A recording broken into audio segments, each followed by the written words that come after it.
Well, thank you everyone for coming to our book event this morning to talk about this fantastic new book on intellectual property that has been written by a good friend and colleague, Jim Edwards. This as an event is hosted by the Forum for Intellectual Property at the Hudson Institute.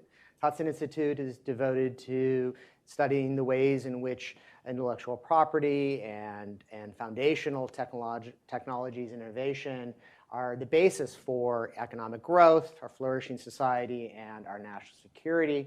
And the Forum for Intellectual Property serves and fits within that broader mission of Hudson in exploring the ways in which intellectual property itself is foundational, is a legal platform for economic growth, flourishing, and national security.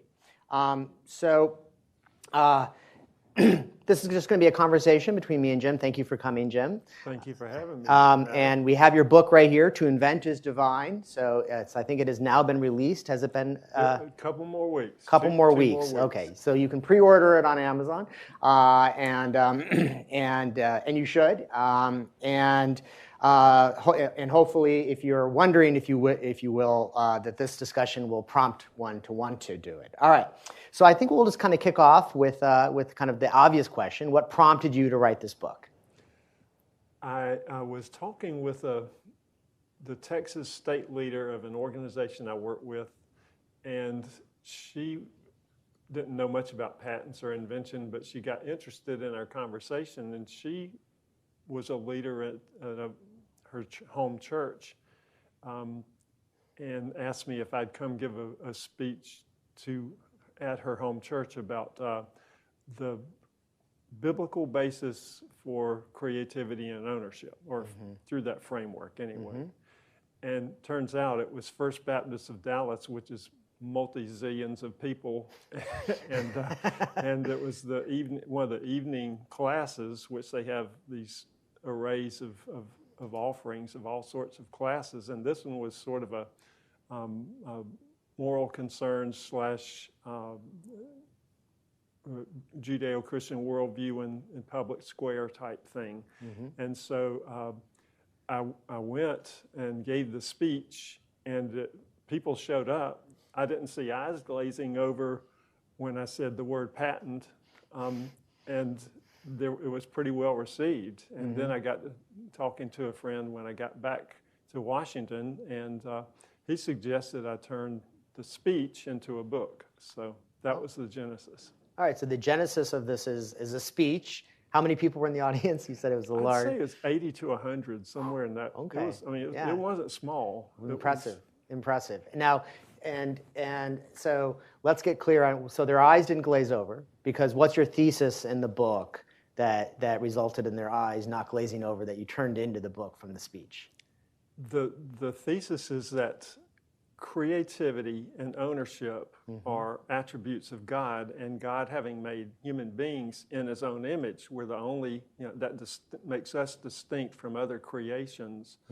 And the fact that we are made in God's image, he has shared those creative, innovative, also intellect and reason and all those sorts of things that make us what we are as human beings. And creativity and ownership in combination is something God uses through human means. Their creative efforts bring forth human flourishing, benefits that overflow beyond just the needs of that individual to more something that has a surplus that enables trade, enables exchange, economic exchange. It's basically wealth creation. So that was what got it going. So it's interesting because you end on the point that where most people, at least in Washington, D.C., and the broader policy debates about patents and intellectual property start, which is they say, oh, well, this is just a simple matter of costs and benefits and of economic growth. And you say, no, there's something more foundational. There's something more about human nature and the role of humans within an ordered universe and things of that sort that this is keying into. Yeah, so starting where they were. Now, to be honest, I did start with a Texas anecdote. So I gave the story of Texas Instruments' Jack Kilby in 1958 inventing the integrated circuit. So I needed to get a rapport built with Texans, so that's where I started. They knew who Jack Kilby was? A couple did. Okay. They knew after Yes. I told them. Yeah, the integrated circuit is the what we now call the microchip. It's the first silicon wafer foundation for which you had the transistor, the resistor, and a capacitor all in silicon in one device. It's what launches the computer revolution. And it was totally interesting because Kilby was there in the summertime. He was too new to have accrued leave time to take vacation. The whole company took vacation at the same 2-week span or something. Yeah. And so he's by himself virtually in their lab, and Texas Instruments had already switched from other materials like germanium to silicon, and so he's had toys to play with, but it was kind of a small set of options he could go with. So he made his prototype, and it worked. Yeah, yeah. You can see pictures of it on the internet. It doesn't look like a chip that you would think of today. It's got melted wires and melted silicon and stuff, but it's pretty cool. And 1959 is when this happened. It's the foundation of our kind of entire tech revolution. It's a cool story, yes. I mean, you're exactly right. He did it on his vacation. He was new and he didn't have the vacation time, so all of his colleagues left. I had also read that he had, right before the vacation time, he had actually proposed to Texas Instruments this idea for doing this, and they said, "Oh no, that's not possible. That can't be done. We don't want you spending your time, wasting your time on that." And so then when they all left for vacation, he's like, "Well, they're not here to tell me I can't do it, and so I'm just going to try my hand at it." So it's another great example too of kind of the innovator doing something that the established company doesn't even see as possible as the next great step. So of course, the story doesn't start in 1959 with Jack Kilby, right, for the United States. I mean, it's awesome that you kind of give this kind of framework, this philosophical, theological framework, the justification. But then how does this become reality, right? So this is implemented in the United States? And yes, and so how does that start? The one thing that Texas Instruments and Kilby did was to he helped with the invention of the calculator, the electronic calculator. So it is where kind of the socialization, the mass commercialization of use of chips was in. They began expensive and then got cheaper and cheaper over time. Right. But the pocket calculator is what it eventually became. It was, of course, much larger in the initial phases. Right, but let's go back earlier. So let's not go forward for a moment. Let's go back earlier, right? So, I mean, so this is 1959, and then I think the pocket calculator with the microchip comes out in 1971 or 72. Yeah, something like late 60s. But he's relying, of course, on the intellectual property system. He's relying upon his sense of creativity that the intellectual property system protects.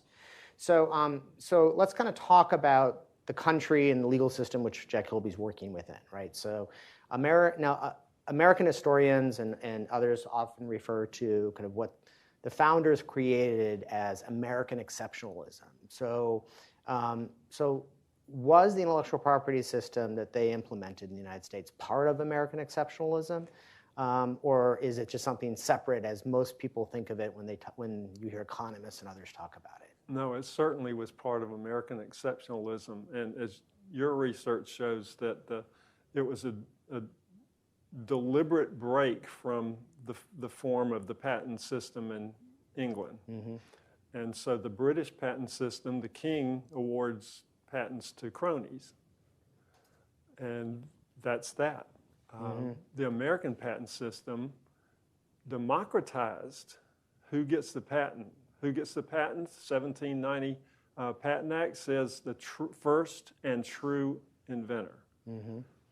That means it can be any American. So it's not just those who are in, higher education or places of wealth already. It's people on the farm. It's people in factories, or not factories, but foundries. It's people in just blacksmith shops. I mean, it's people who see a need, they solve a problem, and then they say, hey, there's this thing called a patent that I can get. And so they started sending in patent applications under the American system. And it was somewhat overwhelming. But that's right. It was exceptional in that it was democratized. It was based fully on private property. Private property is at the middle of that. The rights of ownership, in other words. And so if you create something, it's newly created property, did not exist previously. And who owns that? You do.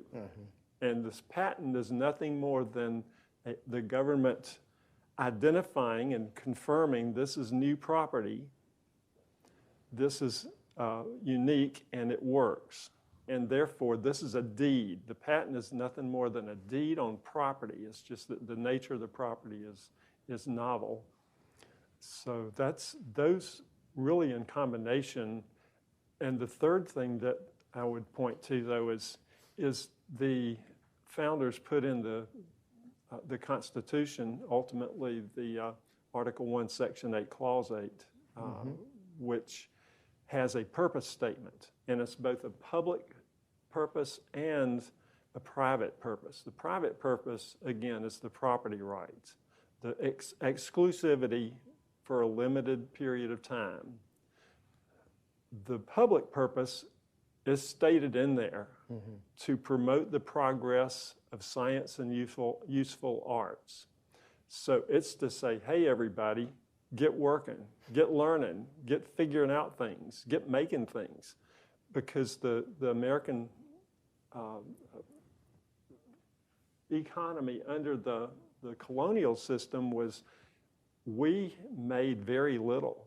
We grew stuff, we got, dealt in furs and things of that nature. It was largely very raw material-esque. And we would ship those to England, and England had the factories and the manufacturing, and they would turn them into finished products and ship them back to us, and we were their cozy little economy to buy their goods. Their finished products. And when war came, that didn't work out so well. We didn't have any means for mass producing or producing in bulk anyway, guns and gunpowder and all that. It was really a struggle. So we were on the wrong end of the stick in that situation, and this was part of the correction to that. Yeah, well, we've all seen Hamilton, right? Where King George says, "You belong to me," right? And so we were their lieges, and then when we broke with them, right, we didn't have the foundational economy. Now one could still look through that framework and say, yes, we didn't have the foundational economy to grow our country and to provide the means. So this was just economic or industrial policy, right? But you're arguing, no, this was a recognition by the founders of a more fundamental moral conception of creativity and ownership that drives this property rights conception. If you create it, you own it, and if you own it, you should be protected in it through an exclusive right of property right, and anyone can create. It's interesting you mentioned the first Patent Act in 1790, because not only does it use not only does it recognize expressly that anyone can invent, it actually says his, her, or their. It explicitly recognizes that women can be inventors, right? This is a time before women were allowed to vote and, could own property, given kind of the vestiges of the leftover feudalism and things of that sort. So it's pretty significant that this was recognized as, part of this kind of act of creativity it can own, and anyone has it. Anyone has this spark in them. Most definitely. And credit to James Madison and South Carolina's Charles Pinckney, who worked closely with him in making that proposal for what became Article 1, Section 8, Clause 8. A little pride there. A little bit, yeah. Yes. Home Yes. state, you know. This is a really cool connection you're making between kind of this, this theological and normative view of, that humans create. We have the spark of creativity in us, and that this is what then leads to the justification for ownership, which is recognized. What's the evidence that you found in the historical record among the founders that supports this connection you're drawing between this really cool moral insight and the practical implication of this and this kind of exceptional patent system as property rights that the founders put into place? Well, let me start with a piece of evidence, and it's a body of evidence from a professor at American University, Daniel Dresbach. Mm-hmm. And Dresbach's focus has been separation clause, First Amendment, religious freedom for much of his work, but in one book particularly is reading the Bible with the founders. Mm-hmm. And through that, I mean, every corner of that book demonstrates with irrefutably that the founding fathers were in a largely Judeo-Christian scripture-based culture, a mm-hmm. Christian culture, a society, one that believed the Bible for the most part, and at the least had access to the Bible. Mm-hmm. And Scripture was one of the main books mm-hmm. that was publicly available in most homes, and of course churches and so forth. But it was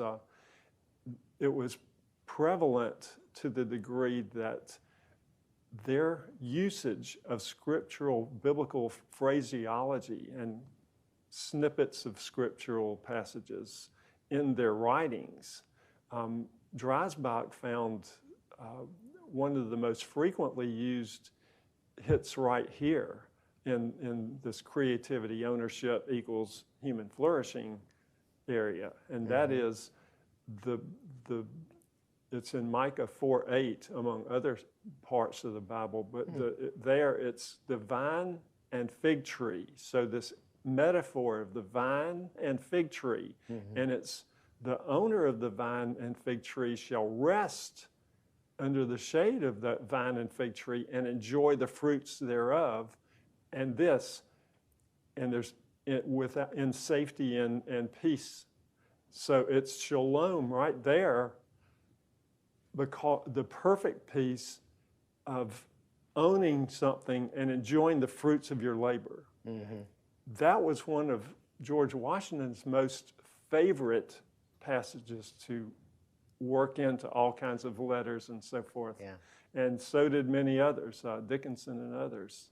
Well, we hear continuing the Hamilton theme that we started, right? It's in Hamilton. It's in Hamilton in the close. When he's talking about in the scene with him talking with Hamilton about writing his farewell address. He says, "Everyone shall sit under their fig tree and rest, yes, and enjoy the shade." But it's also the basis of this really robust and foundational metaphor that is used as a metaphor, but meaningful, that one should enjoy the fruits of one's labors. And their application of that in the political and economic area, which, i.e., creativity and ownership. Yes. Well, I should emphasize, it was a metaphor now. It wasn't a metaphor when it was first written. People really did enjoy the fruits of their labors. They were farmers. They were, thousands of years ago, they were growing fruit. They were growing vegetables. They were raising crops. And so, so this is really so then it's extended, though. It's recognized that what the farmers were doing, as recognized in the fig tree in the Bible, thousands of years later, is the same thing that Jack Kilby's doing when he creates the silicon chip and many others in between Jack Kilby in 1790. In fact, let's just not talk about Jack Kilby. So what are some great examples of inventors that you talk about in the book? I read the book, so I know, but the audience doesn't, that exemplify what you're kind of describing here is, people being secured in the fruits of their labors, and that's why they are given a property right, which is what the United States did in breaking from England and no longer viewing this as a special privilege grant from the crown for industrial policy purposes, but this was actually a property right. Yeah. So what are some examples of great inventors or innovators? Some are you'd expect perhaps Thomas Edison with his 1,100 nearly patents and his having invented the invention of how to invent, i.e. his laboratory system. And you've got in there the Wright Brothers and their 1903 flyer, which was the preeminent human flight, not just gliding, but with its own power. Yeah. So that is in there very much. The Wright Brothers bits and pieces. The one part I like, and it's included in there, is an anecdote of Wilbur's just sold a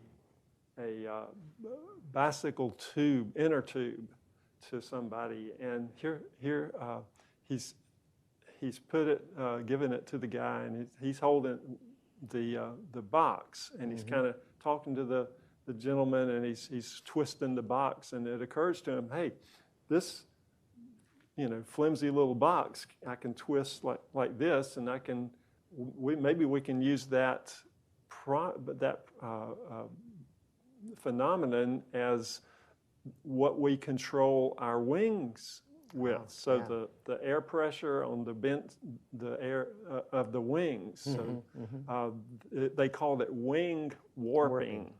So wing warping is really the thing that made the 1903 flyer fly, and it's the thing that, as their patent, was litigated over quite a bit too. Yes, we teach that there's a very famous case, the cases, and there's a very famous case in all the patent law textbooks that we teach involving this issue, because Curtis and others then replaced wing warping with the ailerons, the flaps, and the question was, were the flaps achieving the same function as the wing warping? And the answer of the courts was yes, it does, because it's just it's a simple, obvious mechanism that does the same thing. But you're right. So he was improved. Yeah. So he was playing with this box, and he comes up and he kind of sees the mechanisms and he makes the connection. Another thing in with respect to the rights is the nomenclature. There was a creation of nomenclature that was a contribution to this novel new industry, aviation. Yeah. And so there's a quote of Wilbur, I believe, that says, there was no language to explain what this is or describe it, and now, after the fact, everybody hears the word and has a mental image of it. That wasn't the case when we were inventing all this. Yeah. And so the nomenclature side struck me as a byproduct of the invention and the foundational nature of it. So the two go hand in hand. Yeah. So it's not just that you're, coming up with something kind of new in the world, and you're making this kind of creative connection between things that hadn't been connected before, right? The warping in the box and the wings, right? It's that you're also kind of creating a mental framework for people to understand it, and then to go back to your earlier just a point about the patent being the title deed, right? The patent then is the mechanism by which you describe and convey this new language and the thing. Yes. And another example of an inventor in the book is Samuel Morse. He appears several times as well. With the telegraph, the message from Washington to Baltimore and repeated back as the proof that the transmission was successful. And what was the message? Remember? What God hath wrought. Yes, what hath God wrought. From? From, I forgot the citation. It's the Old Testament. I remember that. It's about, yes. I want to say Isaiah, but I'm probably off on that. Definitely from the Bible. And Morse was a deeply, deeply religious man, which Yes. is why he chose that line as the very first transmission. And that the ticker tape with the Morse code, most people know Morse as the Morse code, but he invented the telegraph that the Morse code goes on, is actually, they have that ticker tape at the Smithsonian American History Museum. I don't know if it's on display at the moment, but it's definitely in their collections, that original ticker tape.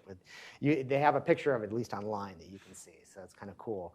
So you have Morse, you've got Wright, you've got Thomas Edison. You got to have Thomas Edison. And I got tons of other inventors too, and creators. And let me just please do. riff on a few of them.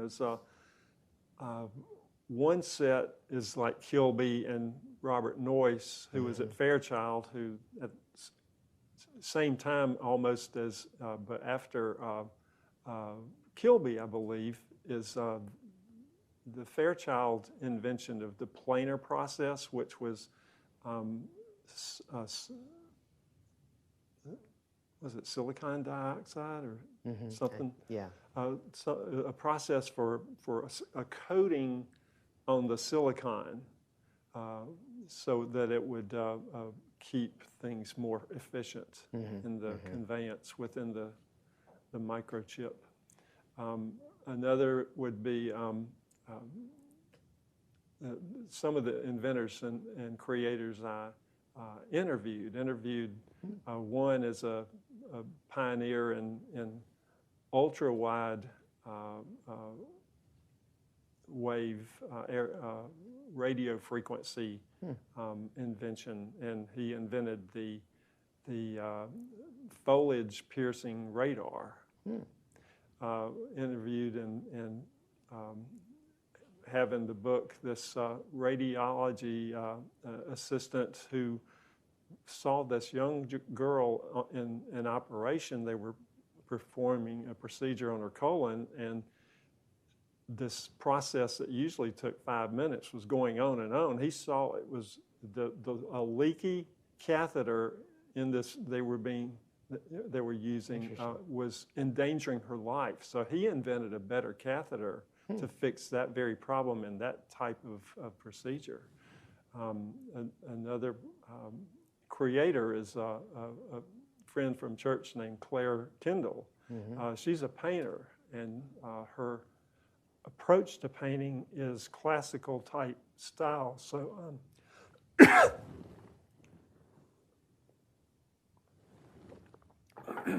I'm not choking up over Claire. I'm just getting a dry throat. It's okay to choke up over your friend who's a painter. But she's a very good artist, and so featuring her. And then there's Bach, Handel, Da Vinci, some of those sorts of creators as well, and including, pardon me, a contemporary composer, a prodigy named Alma Deutscher.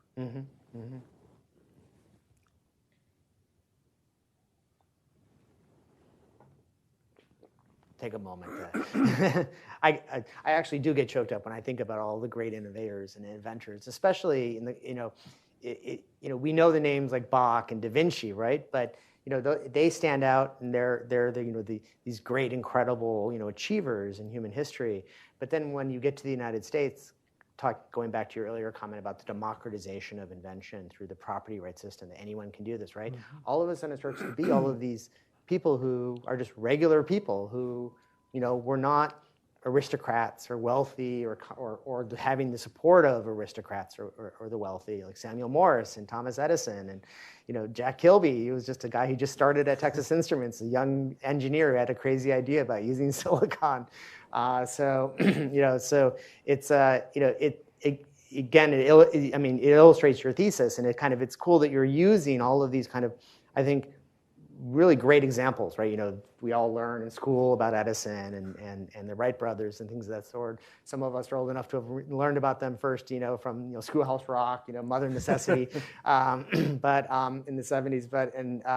But that you're showing that they all exemplify this broader truth, moral truth that you describe and explain in your book, right, about having the fruits of your labor secured to you through the spark of creativity put into you by a divine source, and that this is then implemented through this legal framework that the founders established. You could call it a human right, really. I mean, it's certainly a communicable attribute of God, our Creator, who put it in us. So each of us do possess that rightly. Doesn't mean that evil people don't encroach on those rights in reality, but it does mean that we do have that right.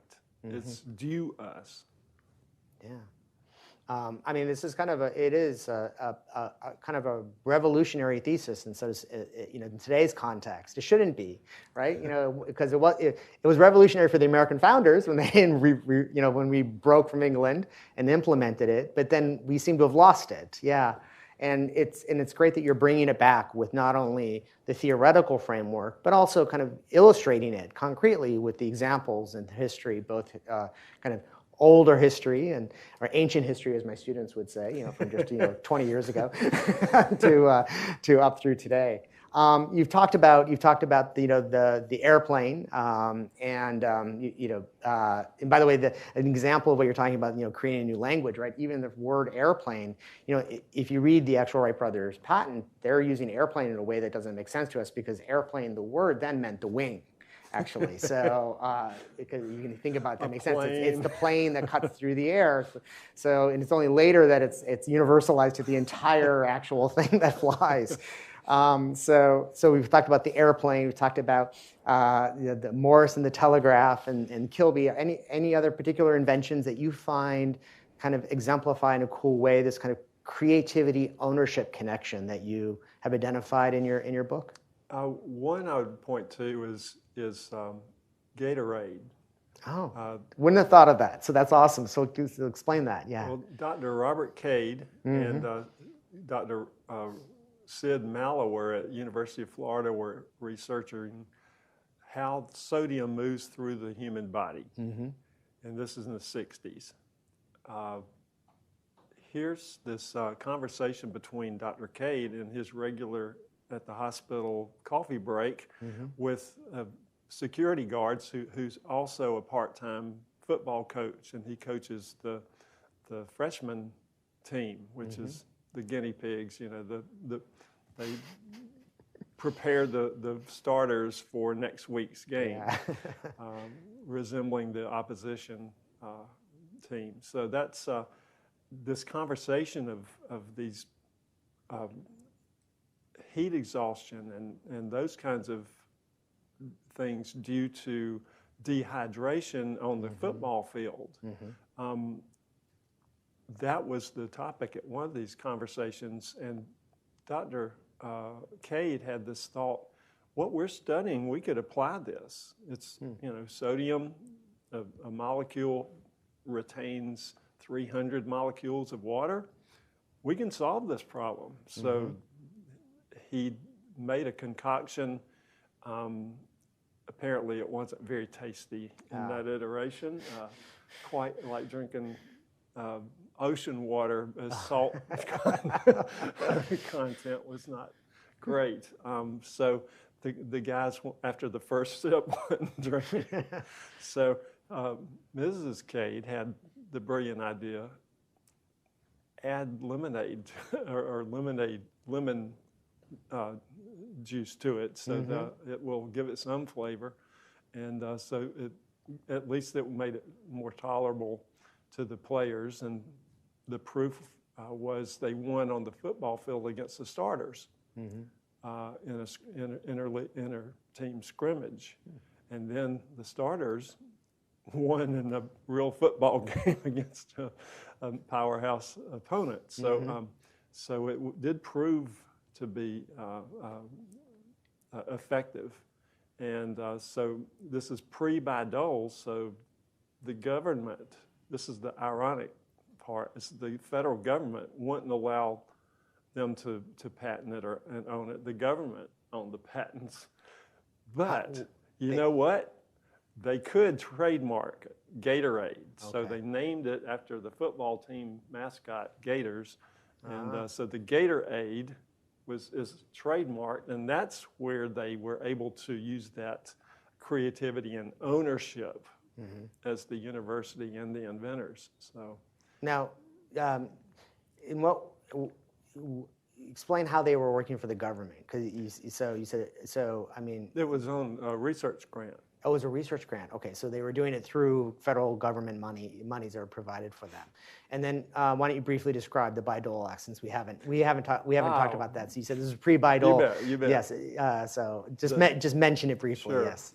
The BOLO Act of 1980 is landmark legislation which solved the problem of the government owning 38,000 patents in 1980 before BOLO became law. That is, the government retained the rights to all the research discoveries that could be patentable and turned into a product, perhaps. Less than 5% of those had any effort toward commercialization, toward turning them into something useful. There was no practical use to all this wonderful new knowledge that was being discovered across the country. So the BOLO Act, bipartisan legislation, passed the Senate, and it reversed that. So now the universities are able to, and research fundees can have the patents on their inventions, and they decide, they democratize the use of the patent, the application of the patent, whether to commercialize it or not, whether to license it to this company or that, or it's in the hands of the institution.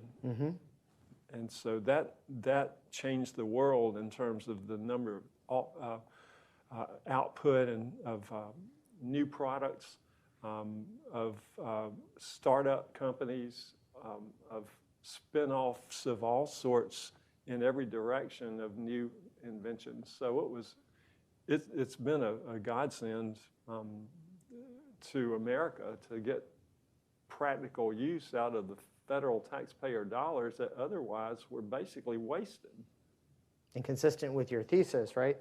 So it corrected a mistake that had been made. So there was massive government funding of basic research that had started in World War II and continued after World War II.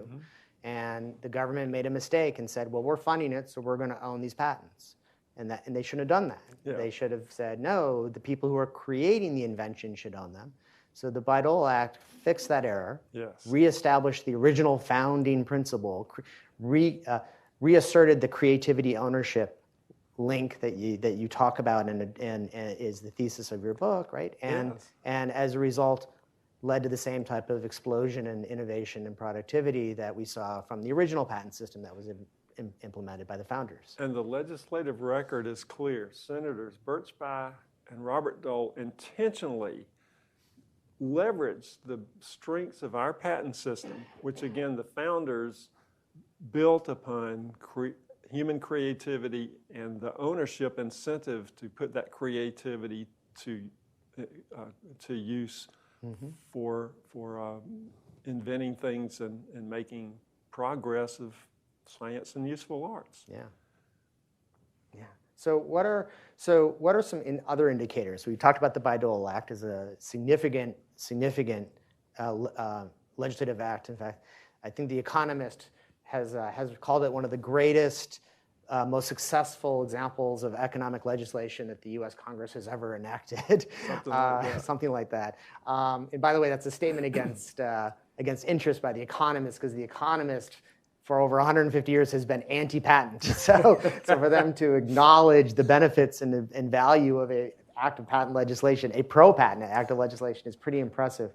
But what are some of the other indicators of the U.S. patent system's kind of historical strengths that the founders put into effect in this recognizing and securing this creativity ownership connection? Well, some of the indicators are right near us where we sit right now on Pennsylvania Avenue, up the street and to the east a couple of blocks is the big building. It's now part of the Smithsonian Institution and houses, I think, American portraits and American art. But that was built in the 1830s, and it was about 90 years in use as the patent office. But they made that building. They built this huge whole block building to house the patent office and a patent library and model library. So it was there, and that's the building where the Edisons and the Wrights and others would have had their lawyers go in and file their patents and work with the patent office. So building something is pretty big indicator of intent, right? There's also culturally the understanding that that patents are important. We get that from everything from Shark Tank, the television show, where the investors always are asking, do you have a patent on this? Well, that helps to socialize the fact to America that, at least those of us who watch TV, that patents are pretty important, because this guy or this lady is making their investment decision, at least in some strong part, based on whether or not there's a patent on the invention. That's tremendously helpful. The indicator also, one of the paintings in the now Smithsonian Museum at the former Patent Office building is called Men of Progress. It's from about 1862, I believe. And the painter has a picture of a fictitious gathering of these 19 inventors. Samuel Morse is at the table with his telegraph, and he's pointing to how it works. And here these distinguished inventors, who by that time probably all are household names, right? So just the fact of household names for inventors is a pretty big indicator too of itself. But you've got this group standing around looking at Morse and figuring it out, hearing him. And in the background, there's this little portrait on the wall of another famous inventor, Benjamin Franklin. So, men of progress, that kind of art, capturing the sense of things by 1860s of the importance of invention and patents to America as a nation. And then there's the one that's funny is Punch magazine at the end of the 19th century, just before the 20th century, in 1899, and Punch magazine had this joke worked into one of its items, and it's saying, what's life going to be like in the 20th century? And one part of it is, will there be a patent office? And the answer is, there's no need. Everything that can be invented has been invented. And of course, then the reality that 1903, not too long after that, here's the Wright Brothers foundational invention in aviation. So, and then it goes from there at exponential increase in patenting and invention in the U.S. So kind of, again, through this kind of democratization function, property rights and the title deeds that are public through the patent office building, that it's accessible to the public and that so people can read it, right? So Americans come to value and appreciate innovators, right? They become heroes in a way that they hadn't been before. Yes, exactly. And one example of another indicator that I do want to mention is the fact that U.S. courts early on, they regarded patents as private property rights. Private property rights. And my favorite quote about this is from Justice John Marshall. Yeah. And he was writing in circuit, and in one case he wrote that the invention without a patent is indefeasible property. And he further added that that right vests in the invention or the discovery. Private property, before you get the thing, in other words, you make something, you own it immediately. You don't have to have a deed on it by some government agency. You own it because you made it. It's your idea. You made something real out of it. Bottom line, that's the end of the story. That's the end of the question. It's solved. There's no other answer that's acceptable. Yeah. And now, things have slipped a little bit.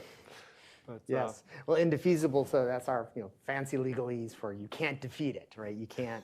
It's yours. It's inalienable. Inchoate. That's another word he used to describe it. Yeah. It's so very significant, and I think that kind of that exemplifies your point that the property, the ownership is in the act of creation. Yes. And it's being recognized there by Chief Justice Marshall. Yes. And that the Constitution and the laws, the patent laws that they're implemented under the Constitution are just a recognition of that underlying more important point, right?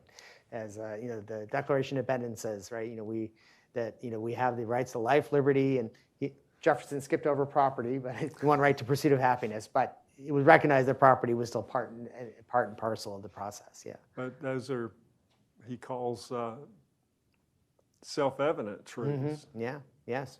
And consistent with your thesis, endowed by our Creator with these rights. Yes. Yes. So again, all exemplifying this kind of unique system that the founders put into place, and how the patent system really is part and parcel of this system that the founders created in the United States.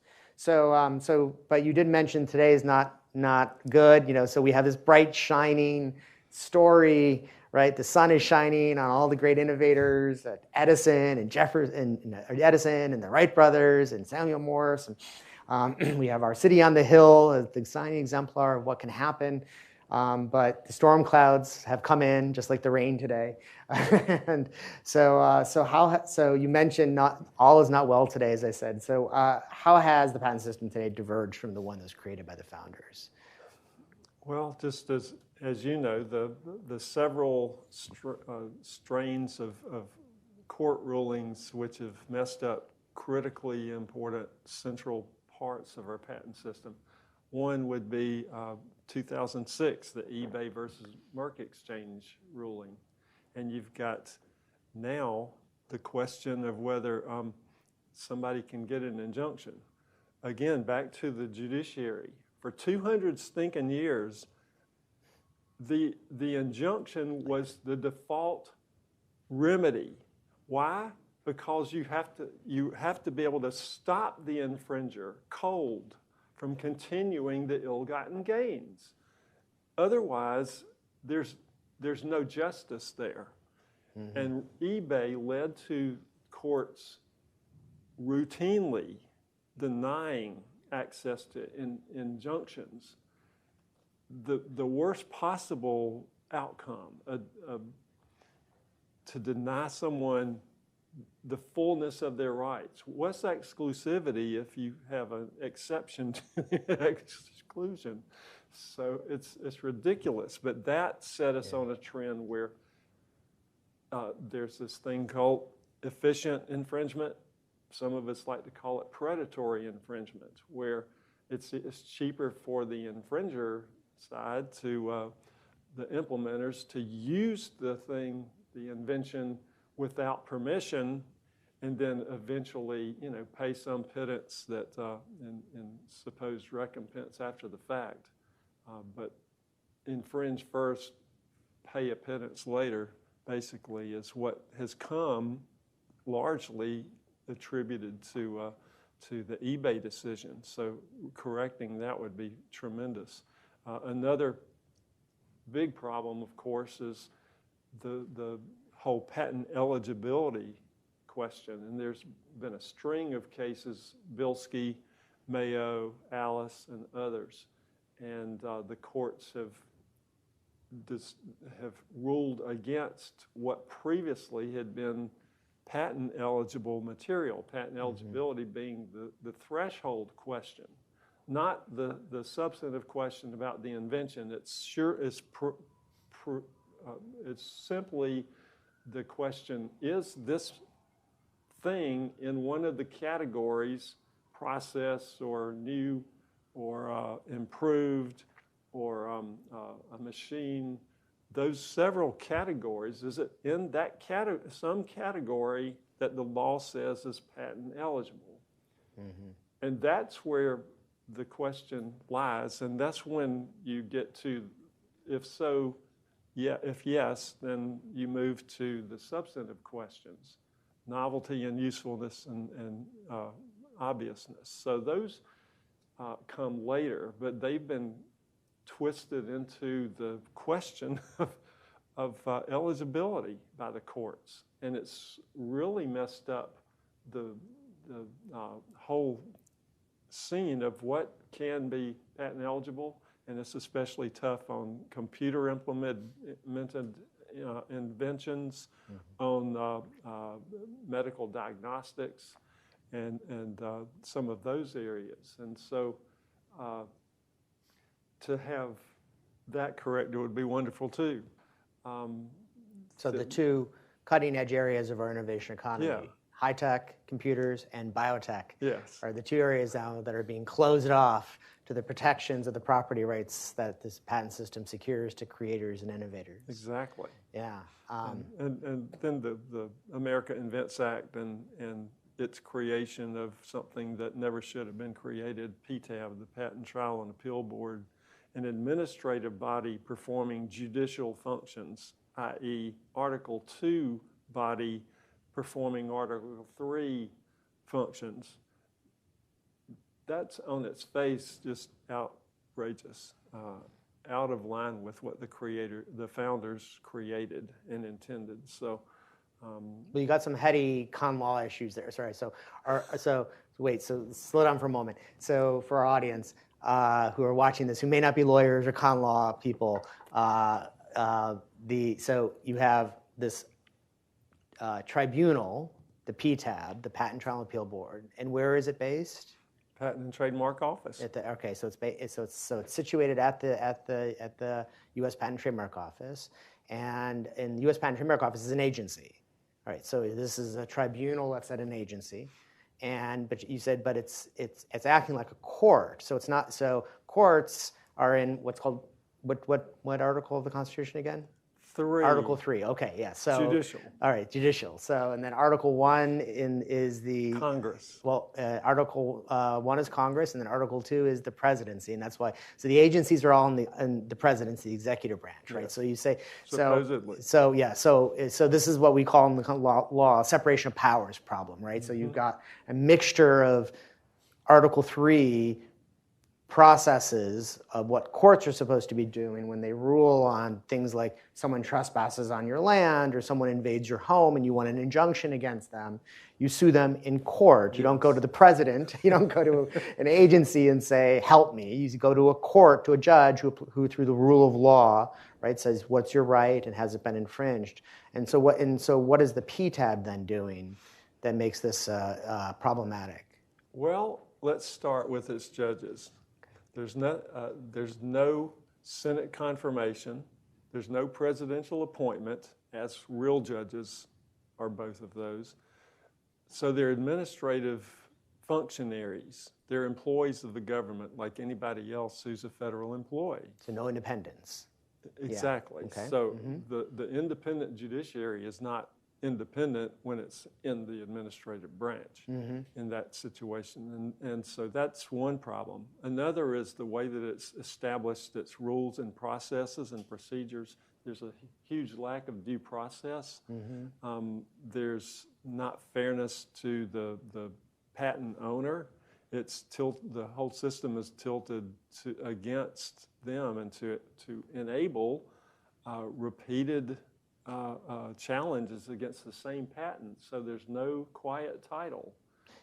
The sole job of the PTAB is to do what? Does it hear patent infringement cases? No, it only judges validity of the patent, so it invalidates 84% of the patent claims it hears. So, all right, so its sole job is to cancel patents. Yes. All right, so it doesn't help. And it does that effectively. It has one job, Which and it does it very well. In And it cancels a lot of patents, and people can submit petitions to cancel these patents. And so there's just no due process, and it's the problems that most people complain about when they talk about the administrative state, right, and the agencies, and just not respecting due process and the rule of law, and canceling these property rights. That's right. It's canceling property rights.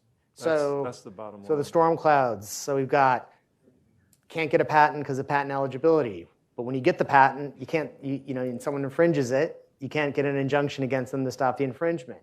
And if you try, they file a bunch of petitions against you at the PTAB and get your patent canceled anyway. Exactly. So there's no foundational support. You can imagine if people like Thomas Edison and the Wright Brothers, if all of these new doctrines had been around at the time, they wouldn't have been able to use their property rights effectively to do what they did. Yeah. So So should we just go home and have a stiff drink now, or is there any hope here? Is there a reason for hope with the restoration of what you call in your book kind of this key to mass flourishing, this patent system? I think there is reason for hope. I mean, the primary reason for hope is that nature is on our side. If by nature we are creative, if by nature we have inherent rights of ownership to our created goods and works, that together goes a long way, because every single human being doesn't have to be told to say mine when somebody's taking their toy. It's something that everybody knows is what I make is mine. You build a fence at your home, that's your fence. Your neighbors down the street cannot come and take your fence away. They at least still would be able to prosecute that and as theft, and so it would be. They wouldn't file a PTAB petition and say you don't have a right to the fence in the first place, and invalidate your fence. I know, it's crazy. Yeah. So that's good. Is the by nature of who we are as human beings. We all know it, whether we admit it or not. Creativity and ownership, and then when those are allowed to both exist and function and be carried out, human flourishing results.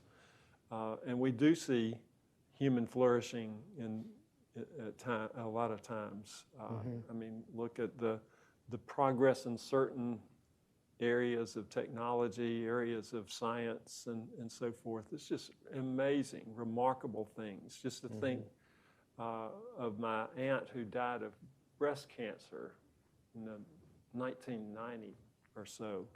I mean, 30 years later, breast cancer isn't the death sentence that it was back then. It still needs a lot more work and progress on that front, but it is night and day better than it was at that time. And it's just, I am tearing up for her, my aunt. But the other signs, there are bipartisan, bicameral bills out there that would fix these problems that I've described. You've got the Restore Patent Rights Act. That would restore injunction as the natural, presumed appropriate remedy once you've proven your patent is valid and being infringed. That's where we were in the great era of 2 centuries, patent system-wise, and that would restore that. The Prevail Act would fix PTAB and force PTAB to operate under a set of rules and procedures that are more aligned with what Article 3 real courts do. Due process and procedural protections. That would be incredibly helpful. There's the Restore Act, which would go even further. I mean, the Restoring American Leadership and Innovation Act would eliminate PTAB. That would be my goal. It would also fix the injunctions problem and the mess that is patent eligibility, and restore some of the things that were in our original patent system that the AIA, American Invents Act, eliminated. So that would be great progress. That's probably an aspirational thing at this point, but there's also the Prevail and PARA, the Patent Eligibility Restoration Act. So there's bills that have been introduced to kind of address some of the problems and changes to the law. And they're all bipartisan. Yeah. Well, so your book, To Invent is Divine, is in a certain sense like it's tantamount to the Declaration of Independence for inventors today, for innovators today, right? In the same way, when you said, well, we have the facts on our side, right? And the founders in the Declaration of Independence said, we will submit the facts to the candid world about what the Crown has transgressed on us in terms of the violation of our God-given natural rights that are and it inspired the country and the nation to then implement the Constitution and the patent system. And so, and they provided the moral justification for this, and it seems to be that your book does this very similar types of things. It provides that moral framework, that theological framework, and explains how and why it's so important in the history of our country, and how we've moved away from it in recent years and how we can return back. Exactly, so, and you find this not only in the Bible, you find it in John Locke, you find it in the Declaration of Independence, you find it in George Mason's Virginia Declaration of Rights, you find it virtually everywhere you turn. Excellent. Well, that's a fantastic point, I think, for us to end on. So thank you, Jim, for writing a wonderful book. Again, To Invent is Divine. You can pre-order it on Amazon, and we're looking forward to hopefully people hearing more about this and learning the lessons from it. Well, thank you, Adam, for having me. I hope everyone enjoyed our discussion today.